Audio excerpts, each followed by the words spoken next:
Hello. Come quite a way to get here. I've been coming to Dallas now for around 10 years. I'm in property development, sadly. I've got a classic riches to rags tale, and Now that's an example of what we were talking about earlier, about pre-paving against yourself. yeah. Things were going great. I was doing developments in Australia, back in Western Australia, in the mining, mostly in the mining industry. And Now they can't really hear you or understand you. Can't and it's they? for two reasons. Why is You're a that? little too close, Okay. and you're talking a little too fast. Okay, I do that. I'm sorry. Yeah. Just slow it down for them. Okay. I'll take my glasses off. Things will get blurry, and it might help. I'm from Australia. I'm a developer. We've been doing a development here in Dallas. I've done a couple. One was very successful. I actually came to see you in 2012 at the Renaissance Hotel off the 75. When I saw you were back here, and I was actually coming into town, I decided I'd get a ticket and come again. We went on to put all our money into a second development here, and about 5 years ago, put in roads and whatever, it's about 12 acres, up in McKinney. Put a bunch of money into it. We're doing our best the same way we used to do in Australia, and again, what we did here. And for the last probably 4 years, it's just been going backwards.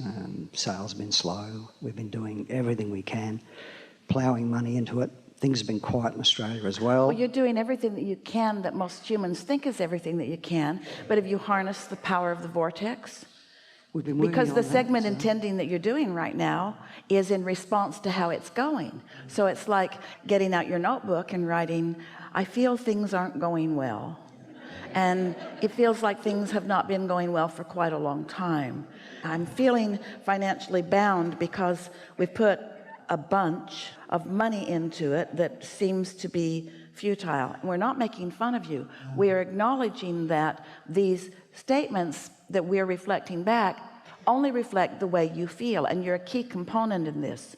And the way you feel is an indication of where you're at in terms of your cooperation with what's in the vortex. Now we know that when the idea hatched about this, you had some big ideas, and they're good ones.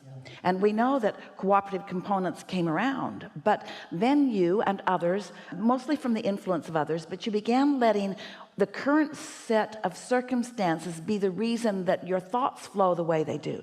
So it's like you're following what is rather than leading what is. You know what's really important is that if your inner being did not believe in this project, then your negative thoughts would not feel negative. It's the opposing thoughts that are causing the negativity. So the worse you feel is the greater indicator that you're squandering the well-being that is there waiting for you. In other words, if you were on the wrong track and there was another development that is better for you, and that the path of least resistance was for you to just get out and move on to something else, then every thought that you have, like the ones that you just said to us, would feel invigorating to you. But the fact that none of that felt invigorating to you means that your inner being sees this project entirely differently. And the cooperative components have been lined up, but you're not letting them in because you're facing reality rather than creating it. We love this project. We put everything into it. We totally love it. It's a beautiful project. It's quite different to anything here, but it's. You know, We've got a few people who absolutely love it and have bought there. It's a lot like, though, we really want you to hear this because this can be a big turning point for you. It's a lot like a parent who really loves his or her child, who sees the child as not going to make it. Such a good kid. I love him so much, but he's such a wackadoodle. He can't remember anything I tell him to do. He leaves his backpack at school every day. I don't know what he's going to do when he has to go off to school. I guess I'll have to go with him. This project is something that you want success from. You can't have it both ways. You can't love it and see it as failing at the same time. Those are not vibrationally accurate vibration. How do we bring it back, though? I mean, we're in trouble with the bank now. We've actually had to sell our home in Perth. We're renting. My wife's been stacking shelves at a grocery store. I've been doing odd jobs. We've basically run out of money. And we're trying to run a $30 million job with you nothing. have done the best job that we've ever heard of a segment intending against yourself. And we know you're not making this up. I'm meditating every day. I'm trying to do You're everything telling I it can. like it is, but what we're getting at is once something starts to turn in that way and you follow the thoughts with it and you let those thoughts dominate the way you feel, so you no longer believe in this, instead you believe in this, because the evidence is there, and you'd have to be a nutcase to believe in something you can't even see. We're trying to get back there. Well, the way you get back there is by finding some distance between the reality of it. And don't listen to other people. Listen to your inner being. Listen to what you've got going on. How many stories have you heard? And this is a very common one, where someone had a dream, it went pretty good, then it went south, then it was almost to the point of complete bankruptcy, and right before bankruptcy it turned around. And then they wondered, why did we put ourselves through so much suffering when it was going to turn around all the time? Jerry, who was a financial counselor long before he met us, asked us the questions once we began dialoguing. He said, I see people getting into financial problems, and first they lose their boat, and then they lose their second car that they don't need so much, and then they lose this, and once they've lost everything, then it turns around and they start coming back up. He said, why couldn't it start coming back up after the boat was gone? And we said, because until it's all gone, they don't let go of that fear that it's going to go. And as long as they've got the fear that it's going to go, then it keeps going. But once it's all gone, that fear goes away. Well, nothing else to lose.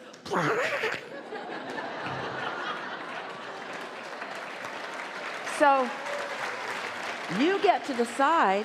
You've got to find a way to feel about it the way you want to feel about it, not the way it looks like it's going. And that takes some focus.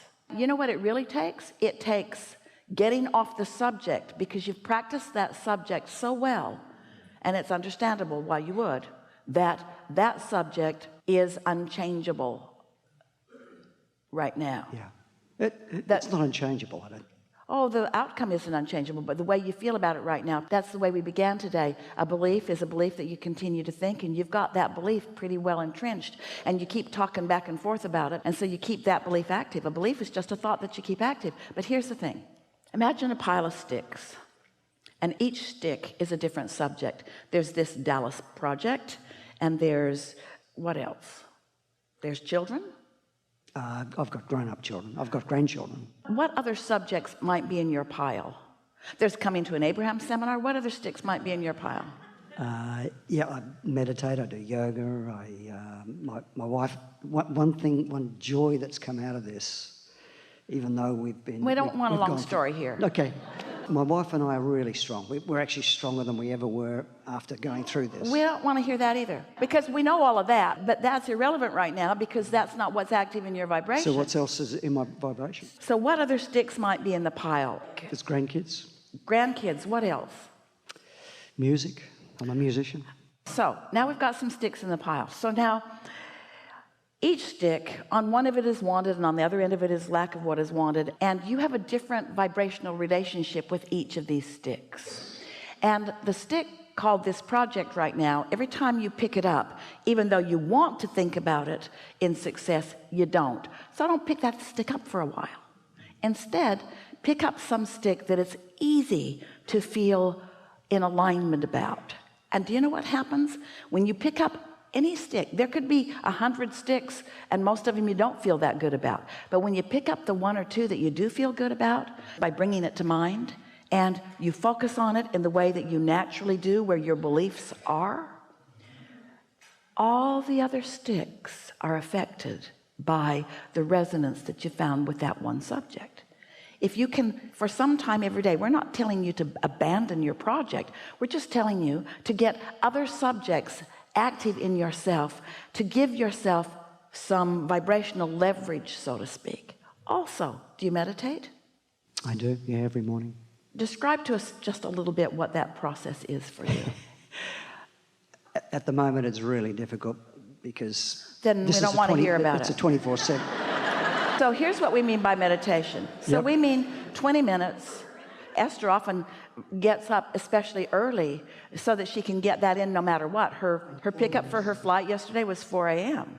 So she got up really early so that she could get all the things in that she wanted to do before that early pickup. So sit for 20 minutes and focus on something. She likes the sound of the air conditioner because it doesn't evoke any thought. And so just allow your mind to quiet and allow your vibration to rise.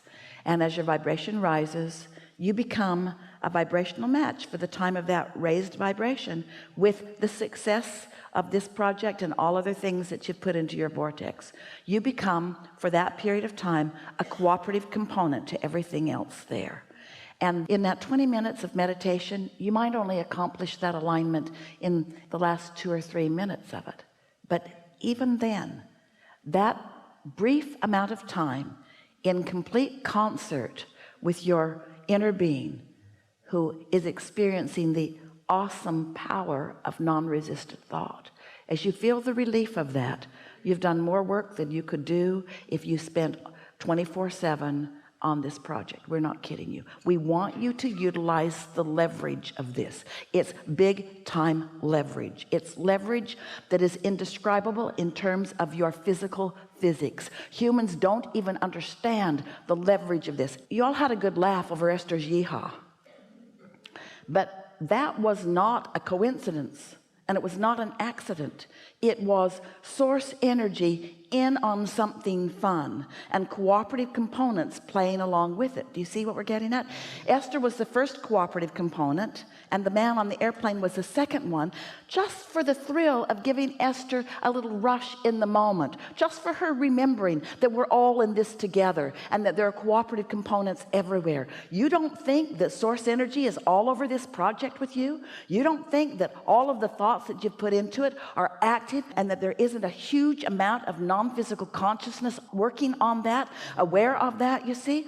But when you hold yourself in resistance to it, as you face reality that's changing every minute anyway, don't you want to reach for a different stick and give the universe a chance to show you what it's got going for you? Don't you want to just allow yourself, just for a little bit, just a little more every day, to be a little more cooperative component? And we're saying to you, you're more likely to be more of a cooperative component to this magnificent project when you're not thinking about it than when you are for a while. And that's what we meant earlier. Don't think about it and let the magic happen. Don't think about it and let the magic happen. And don't think about it and let the magic happen. And don't think about it and let the magic happen. And if you will meditate every day until those thoughts are wafting into your mind, you'll get a clear thought about something to do. And when you do, you'll know it. It will be so strong and clear. Follow that and then watch what happens. And before you know it, you'll have your hands back in the clay, and you won't need to avoid thinking about this project because you'll be on fire again with it like you were in the beginning. You'll be on fire with it, and then you'll be more specific and more specific and more specific with the thoughts as you run faster and faster and faster and faster with it. This cannot fail. It is already a vibrational reality. It cannot fail. Now, you can hold yourself apart from it for as long as you decide to. You can decide to play the game the way most humans play the game. Let's face the facts. Or you can play the game the way non-physical plays the game. Let's create a world. Let's create worlds. Let's flow energy. You can be or do or have whatever you're wanting. Your inner being knows that, you see. Whew, it's going to be so much fun. Now, is your wife in the room with you? No, I come along. Buy these recordings. Yeah. What's she going to say when she hears them? When she found out I was coming to see you, she said, what? She was so angry at me because she wanted to be here. Because the reason we ask is, and we usually don't, but the reason we ask is, if you two will talk to each other this way. We do. But this is a new way. You've been talking to each other in a way that's not helping you. You've been talking to each other about what is. We know you do some of it, but we're talking about the way you feel. Lip service doesn't count. It took us a little while to get you revved up here. Did you feel it? Did you feel yourself click over? Did you feel yourself become a cooperative component to your own project? I absolutely did. Yeah, we did too. Thank you so much. Yeah. Really good.